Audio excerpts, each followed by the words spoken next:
தேமுதிகவின் வருகை திமுக கூட்டணிக்கு பலம் சேர்க்குமா?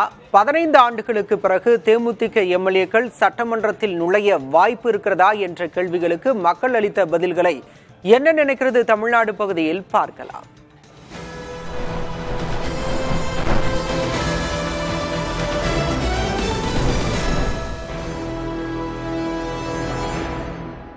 தேமுதிக திமுகவோட கூட்டணி வைக்கிறதுக்கு திமுகவுக்கும் பலம், தேசிய முற்போக்கு திராவிடர் கழகத்துக்கும் ஒரு பலம். தேமுதிக டிஎம்க கூட போனதுனால கொஞ்சம் வலுவிழந்த கணக்கு தான் அது. அம்மா காலத்துல 40க்கு தொகுதி ஜெயிச்சு எதிர்கட்சியா இருந்தவங்க தேமுக இப்ப திமுகவில் சேர்ந்திருக்காங்க.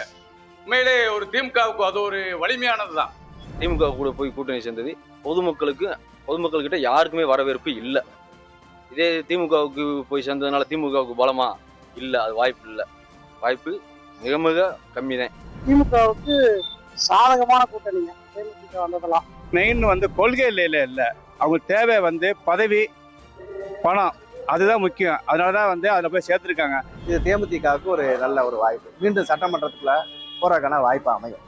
பிரேமலதா விஜயகாந்த் தொண்டர்களையும் மீறி இந்த முடிவை அறிவிச்சிருக்காங்க. இது மக்கள் ஏத்துக்கல, தேமுதிக தொண்டர்களும் இதை ஏத்துக்கல. விஜயகாந்த் இறந்த பிறகு இப்ப திமுக கூட போய் சேர்ந்திருக்காருங்க. பரவாயில்லைங்க, எத்தனை சீட்டு கொடுத்தாலும் இந்த டைம் ஜெயிச்சு வந்துருவாங்க. 5 சீட்டு தான் கிடைக்கும். இப்போ ஏன் அவங்க திமுக கூட போயிட்டு கூட்டணி வச்சிருக்காங்கன்னா எம்பி சீட்டுக்காக தான் வச்சிருக்காங்க.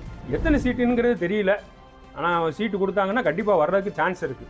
எத்தனை சீட்டு கொடுத்தாங்களோ தேமுதிக வின் பண்ணி திமுக ஆட்சி அமைக்கும். இப்போ 10 சீட்டு திமுகவில் கொடுப்பான்னு எதிர்பார்க்கப்படுகிறது. அதில் குறைஞ்சது ஒரு 7 சீட்டு அவங்க ஜெயிப்பதற்கான வாய்ப்பு இருக்குது. சீட்டு எனக்கு தெரிஞ்சு அதிகமாக கிடைக்க வாய்ப்பு இல்லை. ஆனால் ஜெயிக்கிறது ஒருவேளை விஜயேந்தரோட பையன் எல்லாம் ஜெயிக்கலான்னு நினைக்கிறேன். அவங்க நிற்கிற இடம் ஜெயிக்கணும்னு நினைக்கிறேன். ஒரு 7-8 பேராது உள்ள போவாங்க. எண்ணிக்கைக்கு வேணும்னா அது திமுக கூட்டணியில் இருக்கலாம ஒழிய அது மாற்றத்தை எல்லாம் எதுவும் ஏற்படுத்துறதா பெருசாக தெரியலை. எத்தனை தொகுதி கொடுக்கிறதோ அத்தனை தொகுதியும் வெற்றி பெற்று 2011 எந்த நிலைமை தமிழக அரசியலில் மாற்றத்தை ஏற்படுத்தியதோ அதே நிலைமை 2026 சட்டசபையில் மீண்டும் எதிர்கட்சி தலைவராக வரத்துக்கு வாய்ப்பு அதிகமாக இருக்கிறது. அந்த அம்மா வேணா போயிருக்கலாமே தவிர கட்சிக்காரங்க யாருமே அதை விரும்பல. இந்த முறை தேமுதிக திமுகவோட கூட்டணி அமைச்சிருக்கு. திமுகவுக்கு நல்ல ஒரு பலன் தான்.